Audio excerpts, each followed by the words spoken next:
Vă salut, oameni frumoși! Din nou la treabă cu YouTube-ul și cu ceasurile. Două chestii care merg bine împreună, două pasiuni. Astăzi am să vorbesc, o să vă arăt un ceas special din punctul meu de vedere. Îl urmăresc de foarte multă vreme, mă bucur că am reușit să pun mâna pe el. Este vorba despre un ceas de la Junghans. Junghans, probabil că cunoscătorii știu despre ce este vorba, mulți dintre voi probabil că nu. De aia suntem noi care facem lucrurile astea, să arătăm toată lumea despre ce e vorba. Nu o să intru acum în toată istoria lui Junghans, pot să vă spun doar că este o firmă germană de ceasuri enormă, cu o tradiție de peste 150 de ani, înființată, dacă nu mă înșel eu, de Junghans și cumnatul său în 1861, da?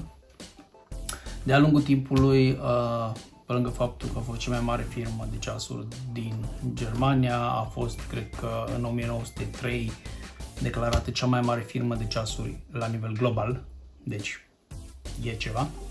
În 1956 sau 65, 1956 cred că, încep o colaborare cu designerul Max Bill, un designer care vine din școala germană Bauhaus.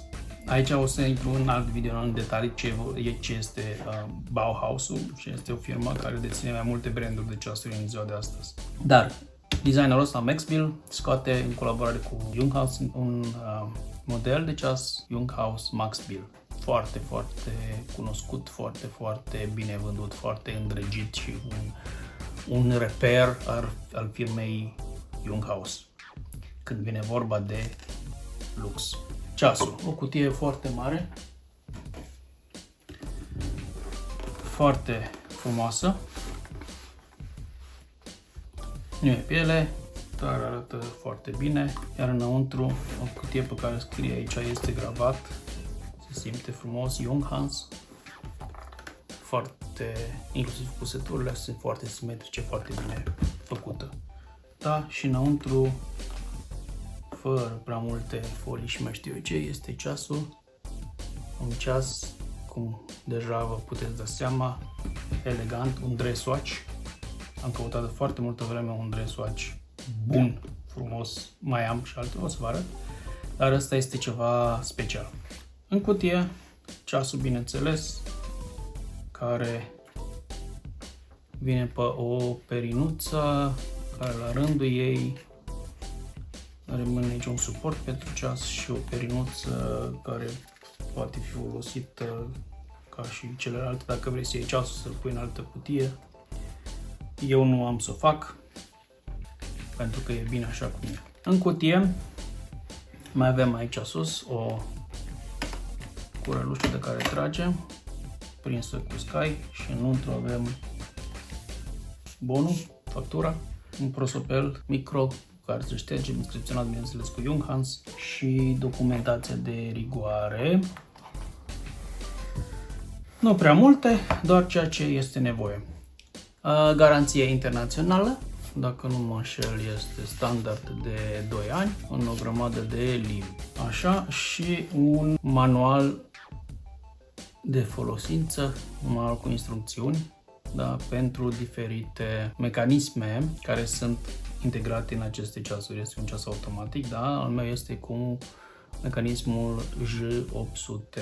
Cam asta este ceea ce conține cutia și cutia în sine. Și o să trecem direct la ceas, pentru că este ceva special pentru mine în speță și în general este el un ceas extraordinar.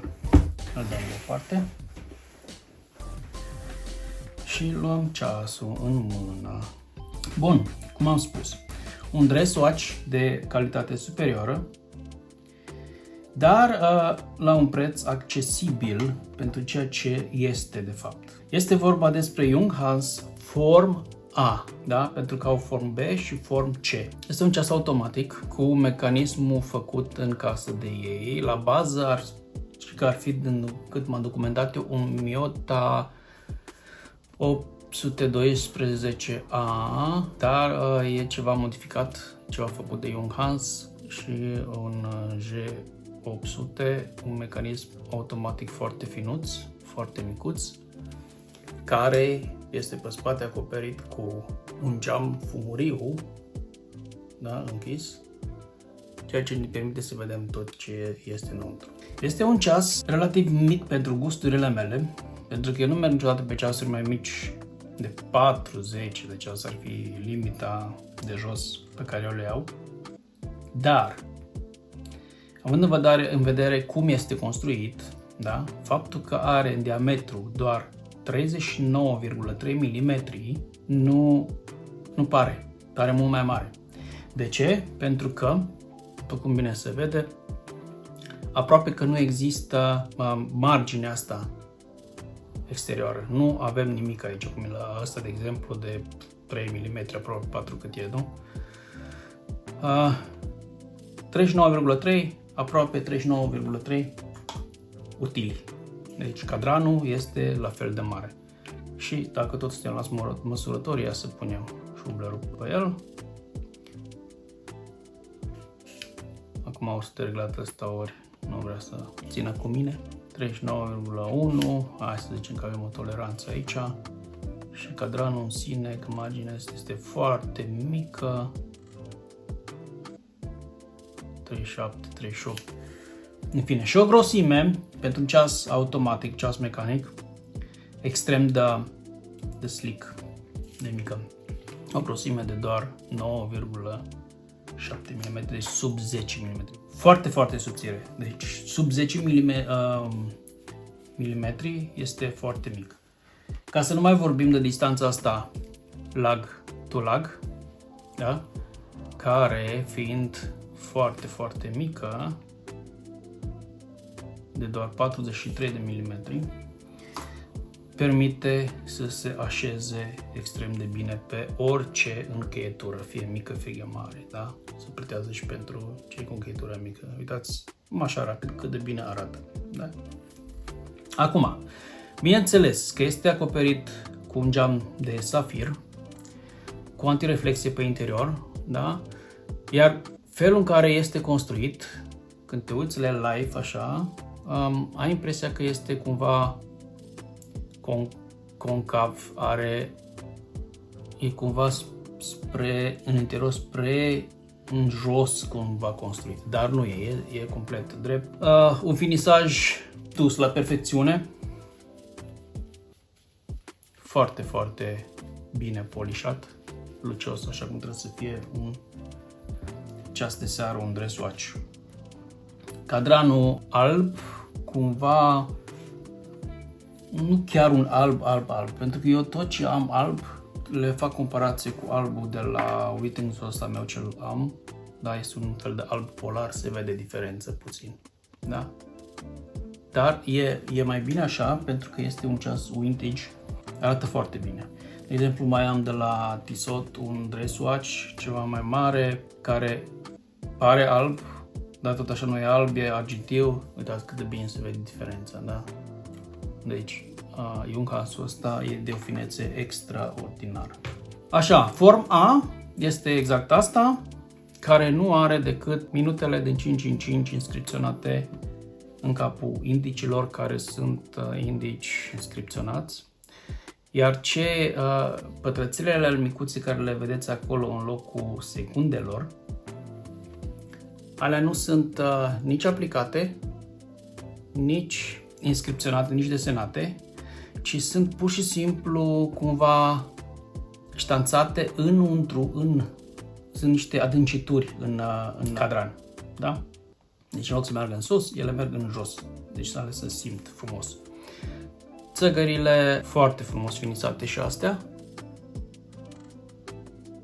argintii, cromate, bineînțeles, ca și carcasa, iar țagăra de ore, mâna de ore, are și o liniuță umplută cu material luminescent, Luminova C3 acolo. Nu era necesar pe un dresswatch, dar bine că e acolo. Ca și complicații, nu avem mare lucru în afară de data care este așezată la ora 3, o dată într-o fereastră destul de mare pentru cadranul ăsta, e foarte, foarte ok acolo unde este. Inscripționat Junghans și logo-ul lor. Logo-ul lor care se găsește steluța aceea și pe coroniță. Pe spate, cum v-am arătat, da, foarte minimalist, o carcasă pe care sunt doar numărul de serie, cred că rezistență la apă și safir și cam atât inscripționat. Geamul din spate nu este safir, este doar mineral, cristal, dar este fumuriu, arată foarte, foarte bine. Mecanismul foarte mic în el, ceva, cum am spus, făcut în casă de Junghans, pentru că asta este Junghans. Este una dintre puținele firme la nivel mondial care fac cât mai mult posibil în casă. Deci ei fac inclusiv mecanismele astea mecanice, inclusiv mecanismele quartz, pentru că fac și mai multe feluri de ceasuri, inclusiv solare și radio controller și așa mai departe. Inclusiv acele mecanisme ei și le fac în mare măsură la ei în casă. Sigur că mai și importă anumite piese, dar asta face toată lumea, inclusiv Rolex. Bun, probabil că vă întrebați cât a costat acest ceas minunat, de care eu sunt foarte încântat, da? Și chiar o să-l port cu plăcere.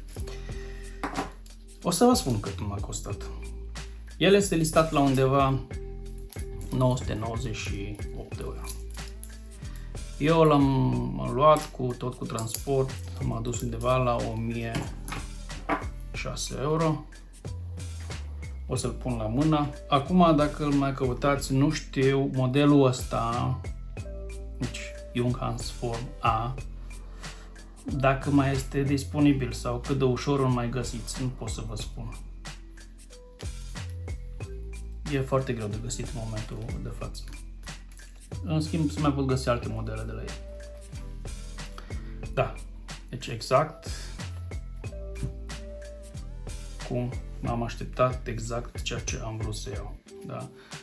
Deci, o cămașă normală, da? Intre ceasul sub cămașă foarte, foarte subtil, fără să fie prea bombastic, prea mare, prea nu știu cum. De ce spun asta?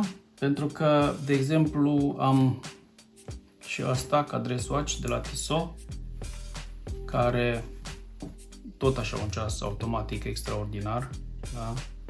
Știm că este o marcă elvețiană, care este de altfel mai mare, 42 de mm, dar o grosime de 11 mm, da? Deci 1 mm și un pic mai gros decât ăsta, dar are cureaua de altă natură, are închizătoarea de altă natură și nu stă atât de bine pe mână, da? E frumos, e al meu și ăsta, îl dețin aici în colecție, e foarte bun. Am și purtat, dar ăsta e altceva. Celălalt de la Tissot și ăla, eu l-am luat de la 500 de euro, e listat, e peste 800, dar mai prindem și noi ocazii mai bune când achiziționăm ceasurile.